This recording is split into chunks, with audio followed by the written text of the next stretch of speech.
بسم اللہ والحمد للہ والصلاۃ والسلام علی رسول اللہ اما بعد۔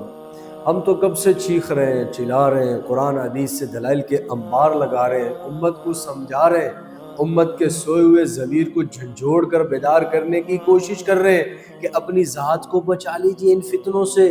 آئیے جڑ جائیے قرآن کے ساتھ، احادیث کے ساتھ، صحابہ کے ساتھ، سلف صالحین کی زندگیوں کے ساتھ، مگر افسوس کے فتنے بڑھتے چلے جا رہے ہیں، ان کے باتوں کے جادو میں پھنستے چلے جا رہے ہیں۔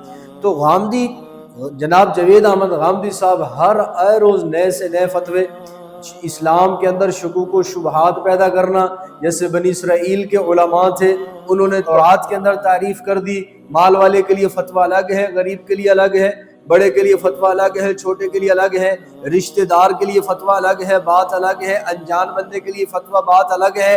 اسی طرح غامدی صاحب بھی دین اسلام کے اندر تعریف کی ناکام کوشش کرنے لگے ہوئے۔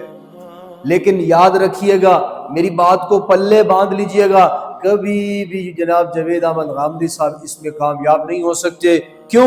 کیونکہ اس امت کے اندر علماء موجود ہیں، اس امت کے اندر وہ لوگ موجود ہیں جنہوں نے اللہ کی رسی کو تھاما ہوا ہے، وہ لوگ موجود ہیں جنہوں نے سیرت مصطفیٰ کو پکڑا ہوا ہے، وہ لوگ موجود ہیں جن کے سامنے آئیڈیل، رول ماڈل، نمونہ صحابہ کرام سلف صالحین کی زندگیاں ہیں، ان کا عمل ہے، ان کے معاملات، معاشرت، اخلاقیات ہیں۔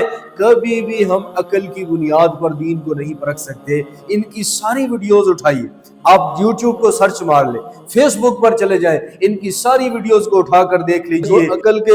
عقل کے گھوڑے دوڑا رہے ہیں کہ عقل میں یہ آ رہا ہے ایسے کر لو، عقل میں یہ آ رہا ہے ایسے کر لو۔ ہم بھی عقل کو مانتے ہیں، عقل کے منکر نہیں ہے کہ عقل کے بغیر جب چل پڑے، ہم وہ کہتے ہیں کہ عقل کو قرآن اور احادیث کے ماتحت کر لو، کہ جو قرآن احادیث میں اس پر عمل کرو۔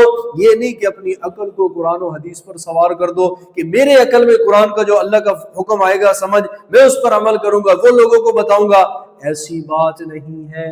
کتنی بڑی غامدی صاحب نے یہ فحش غلطی کی کہ جناب قادیانیوں کے پیچھے نماز پڑھ سکتے ہیں، ان کے پیچھے نماز جائز ہے۔ آپ سب سے پہلے یہ جاوید احمد غامدی صاحب کی یہ ویڈیو سماعت فرمائیں۔ تو سوال یہ ہے کہ کچھ لوگ جو ہوتے ہیں وہ اپنے آپ کو کہتے ہیں مسلم میں ہیں، لیکن ان کے عقائد ایسے ہوتے ہیں جیسے کراچی کے محمد شیخ صاحب اس طرح کے کچھ ہیں، وہ نبی صلی اللہ علیہ وسلم یا باقی انبیاء کرام علیہ السلام کے فزیکل وجود کو نہیں مانتے، یا احمدی حضرات ہیں۔ تو کیا ان کے پیچھے کبھی کہیں ان کے پاس گئے ہوں تو ان کے پیچھے کیا نماز پڑھ سکتے ہیں کیونکہ وہ اپنے آپ کو مسلم کہتے ہیں؟ اگر وہ اللہ کے بتائے ہوئے طریقے کے مطابق نماز پڑھ رہے ہیں تو انہوں نے نماز میں کوئی بدعت داخل نہیں کر دی، تو بے تکلف نماز پڑھی ہے۔ نماز تو آپ کی نماز ہے، اس میں جو شخص امامت کی جگہ پر کھڑا ہوا ہے وہ اگر اپنے آپ کو مسلمان کہتا ہے تو مجھ کو یا آپ کو کیا حق ہے کہ ہم اس کے اسلام کا انکار کریں؟ قادیانی پاکستان کے آئین کے اندر ان کو غیر مسلم اقلیت قرار دیا گیا ہے۔ اب غلام احمد قادیانی نے کتنے دعوے کیے، ان کی اپنی کتابیں بھری پڑی ہیں۔ کبھی معمور ہونے کا دعویٰ کرتا ہے، کبھی کہتا ہے میں نذیر ہوں، اللہ کی طرف سے ڈرانے والا آیا ہوں، کبھی تو یہاں تک کہہ دیتا ہے نعوذ باللہ کتابوں میں لکھا ہوا ہے، ان کی کتابیں اٹھائیے، مطالعہ کیجئے، نہیں پتہ تو ہمارے پاس آئیے، ہم آپ کو ان کی کتابیں دکھاتے ہیں، ان کی کتابوں کے اندر کیا کیا فحش گوئیاں موجود ہیں۔ کبھی کہتا ہے میں ہی آدم ہوں، آدم کی شکل میرے اندر آ گئی، کبھی کہتا ہے نعوذ باللہ میں مریم ہوں، میرے اندر سے عیسیٰ علیہ السلام نے جنم لیا ہے، کبھی اپنے آپ کو احمد شو کر رہا ہے کہ میں ہی وہ احمد ہوں، محمد ہوں، میرے اندر میں مثیل محمد ہوں، میں مثل محمد ہوں یا تمثیل محمد ہوں۔ کتنا بڑا یہ شرک اور کفر کر رہا ہے، یہاں تک کہ نبوت اور رسالت کا دعویٰ کر دیا۔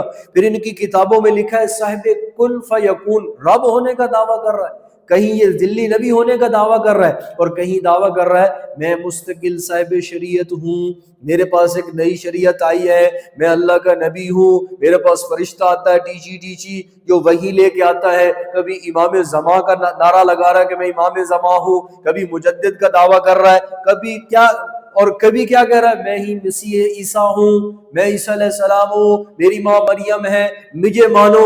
کتنی مرزا غلام احمد قادیانی نے سری کفر نکالا ہے۔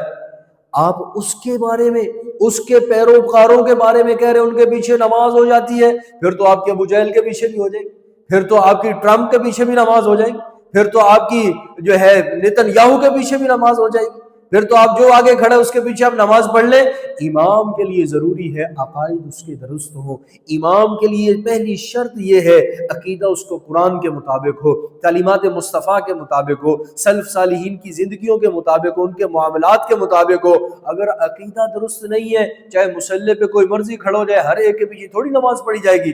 آپ کتنا بڑا جھوٹا دعویٰ، آپ کتنا بڑا، بغیر صحابہ کرام کا سب سے پہلا اجماع ختم نبوت پر ہوا ہے کہ جو حضور کے بارے میں جو ختم نبوت کا اعلان کرے گا حضور کے بعد، ہمارا اس کے ساتھ اعلان جنگ ہے۔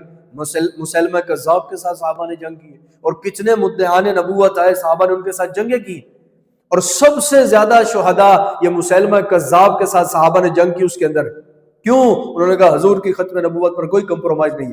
جنہوں نے نبوت کا دعویٰ کر دیا، آپ ان کے بارے میں اتنے نرم گو ہیں کہ ان کے پیچھے نماز پڑھ لیں، جائز ہے۔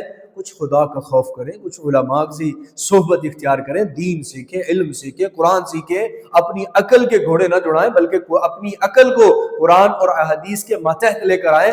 غامدی صاحب کے چاہنے والے سننے والوں کی خدمت میں گزارش ہے، خدارا ان کے مسائل سننے کی بجائے علماء کی صحبت میں آئے، علماء سے پوچھے، ان سے دین کو سمجھے، قرآن کو، حدیث کو، سلف صالحین کی زندگیوں کو، اپنی آخرت بچائے۔ عقیدہ بچا، آخرت بچ گئی، آخرت بن گئی تو پھر سمجھو آپ کا بیڑا پار ہو گیا۔